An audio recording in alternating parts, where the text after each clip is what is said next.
Welcome into New York Giants Now by Chat Sports. I'm your host, Marshall Green, and we're going to break down the Week 2 preseason game. Giants versus Bengals, and the Giants came out on top 25-22, and that's in large part due to Davis Webb, who played a hell of a football game when he came in the second half. This is someone that got the Giants in the fourth quarter to take the lead, and then the Giants lost the lead because the Bengals went down and scored a touchdown, and Davis Webb said, you know what, no problem. I'll go win you the football game yet again. Let's take a look at some stats here and break down some things that popped off the screen. Davis Webb, he was 22 of 27 for 204 yards, had 2 touchdowns, the game-winning pass. He also ran in a 2-point conversion. Daniel Jones, he looked solid. Was 14 of 16, had only 2 incompletions. One was a ball that bounced off the hands of Daniel Bellinger. Threw it out, I felt like a little far ahead of him. Maybe Bellinger needs to make that play. Either way, both those guys could have been better on that rep. And the ball bounces off of Bellinger's hands, and it pops up in the air, and it's intercepted. The guy, we'll talk about him in a second. We also have a Kayvon Thibodeaux injury update to get to. We're going to break that down in a second. He did have to leave the game due to a knee injury, was on a blindside block. It was kind of a cut block is the way I'm describing it. And shout out to my guy E2MA Lee, asks, what do you think about the Kayvon injury? I was scared shitless at first. This is someone that the Giants cannot afford to lose. This is someone that the Giants spent a lot of draft capital on. And to see him go down in a preseason game that means nothing on a dirty chop block pisses me off, to be honest. And he went down, was holding his knee. I couldn't breathe for about 2 minutes, but he eventually, the cart got brought onto the field. He said, I don't need the cart, walked off under his own power, went into the blue tent, and then was on the sideline joking around with his teammates. So that's good. That's just what you like to see. You like to see a player that gets hurt, come back on the sideline, joke around with their teammates, and show you that it's not something serious. We're going to continue to update you guys on the latest Kayvon Thibodeaux injury news. Once we get an official update on that, we'll do it. But I just want everyone to type 5 in the comment section. Type 5. Let's show Kayvon Thibodeaux some love.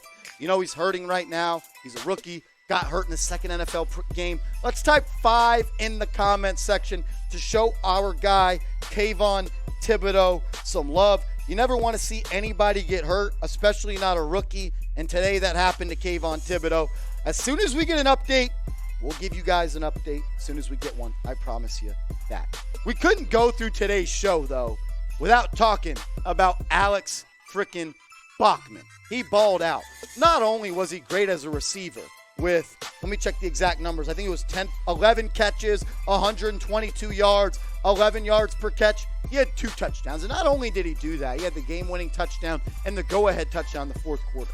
But after his go-ahead touchdown in that fourth quarter, he went on kickoff and made the tackle on kickoff. That's someone that's doing everything they can to make this roster. Those are players that you want on this roster. But besides that, he looked like a good football player tonight. It is a crowded wide receiver room. I think the Giants only keep 6 or 7 receivers. It's also noteworthy that C.J. Board had to leave the game due to an injury. It was some ribs. No diagnosis on that. Subscribe. We'll keep you updated. But Alex Bachman said, I'm trying to do whatever I can to make this roster. Good for him. He's a guy that's been through a lot in the NFL. I'm excited to see him, compete and try to make this roster. I think there's a good chance that he can do that. I'm excited for him. The Giants, they could use another receiver, and maybe, what do you know? It could be Alex Bachman. But once we get the update on Kayvon Thibodeaux, Graham Gano also had to leave the game due to injury. DJ Davidson had to leave for a little bit. Graham Gano left with the concussion. We'll keep you guys up to date on the latest injury news as soon as they come out. We'll update you with that on tomorrow's video. But go down right now, hit that big red button, subscribe to New York Giants Now. We're trying to get to 11,000 subscribers on the channel, and we can't do that without your guys' support. If you're looking for videos on the latest Giants news and rumors, hit that big red button, subscribe, and join the fam. Let's open the floor to some questions. Shout out to JR. He says, how was the offensive line today? Did it improve from the Pats game? I thought the offensive line looked good. The first team looked good with Andrew Thomas and Evan Neal out there. I saw a couple of Evan Neal finish blocks where he pancaked a couple of guys. That's what you like to see.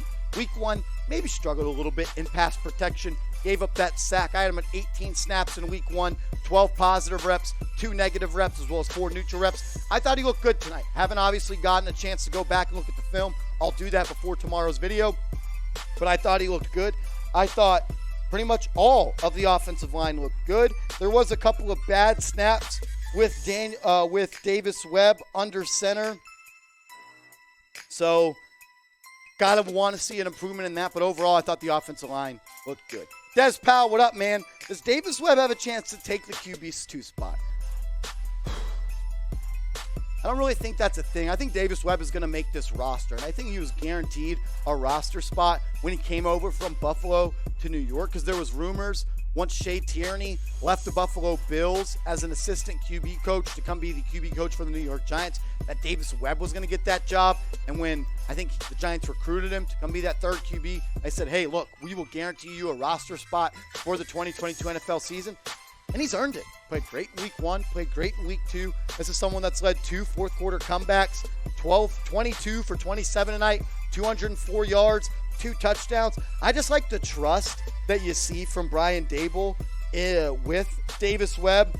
Doesn't matter like what quarter it's in, who's in the game. He's going to trust his quarterback to throw it all over the yard, and that's what we're going to see. This Giants offense is going to throw the ball more than we've probably seen. I expect him to be a good unit running the ball, but I expect as the games goes on and the defense becomes a little bit more lax, the Giants are going to throw the ball a lot. Let me see.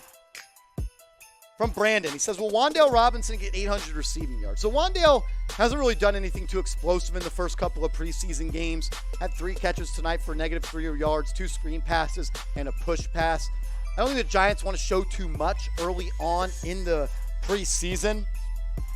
Not really a reason to do that. I know as fans we want to see that, but not really a reason to show too much of your playbook early on in the NFL season, especially the preseason, when you know teams are scouting you, as well as the Titans when they go into week 1 to play the Giants. They're going to be looking back at the Giants preseason schedule. B Stu, what up, Mo? He said, if KG isn't up to par, who's going to step up in the wide receiver group? And what do you think about this running back group? Could it be Alex Bachman? I mean, the guy just had 11 catches for 211 catches for 122 yards. I don't think Bachman's an outside receiver. I think he's a slot guy. I think he's going to be competing with guys like Richie James to make this roster. Because you know, Kenny Golladay, Wan'Dale Robinson, Kadarius Toney, and Sterling Shepard are all going to make the roster. And then there's going to be 3 guys competing for those final 2 or 3 spots. You got Richie James, you got Colin Johnson, you got Alex Bachman, you got Keelan Doss, you got Darius Slayton, who didn't play tonight. It's going to be a crowded group of people competing to make this roster at the wide receiver spot. Alex Bachman definitely put his best foot forward tonight in trying to make this roster. That's good to see. I do want to talk about Daniel Jones a little bit. Let's pop back up that scoreboard. I don't want to say Daniel Jones played bad. I don't want to say Daniel Jones played good. He was 14 of 16, 116 yards. Giants did not get the ball moving, though, in any really of their drives until, I guess it was the 3rd drive of the game, when most of the Giants' first-team offense was out there, and it was the Bengals' 2nd and 3rd team. First drive, I would have liked to see the Giants been a little bit more aggressive and try to score in that opening drive. They went forward on 4th down, didn't pick up the first down. Then there was that interception on the second drive where Daniel Jones was targeting Daniel Bellinger. Thought it could have been a better ball. Should have been a ball that Daniel Bellinger catches, no doubt. Just got to be better, both of them. At the end of the day, Daniel Jones played solid. 1 incompletion, 116 yards. Would just like to see him put more points up on the board and be a little bit more aggressive, I would say. But yeah, no real complaints from this game. I thought the running backs looked good. When you look at the running back snap count breakdown, let me look at it. Yeah, Jashaun Corbin had 9 carries for 27 yards. Antonio Williams had 5 carries for 26 yards. Williams also had 7 catches for 46 yards. So I think Williams right now is probably the guy that's in line to be that 3rd running back alongside Matt Breida and Saquon Barkley. I think he's got the edge over a guy like Gary Brightwell or Jashaun Corbin. I think Corbin, though, is a guy that's putting his best foot forward by, playing and producing on special teams. But look, it's preseason game number 2. We don't want to overreact. A lot of good come from this game. A lot of bad comes from a preseason game. You notice things you got to tighten up on. You notice things that you got to get better on. Things that you weren't good at. Things that you were good at. I thought the Giants looked good on defense. I thought they looked good in playing situational football. A little bit sloppy to start. C.J. Board fumbled. You never want to see a turnover on a special teams type of play. That's never good. So there was some good. There was some bad. I do want to ask you this question. Grade Daniel Jones' performance tonight. A, B, C, D, or F. He was 14 to 16, 116 yards with an interception. You can say it was his fault. You can say it wasn't. I want to hear from you, though. Grade Daniel Jones' performance tonight. And we'll see you next time on the next New York Giants Now.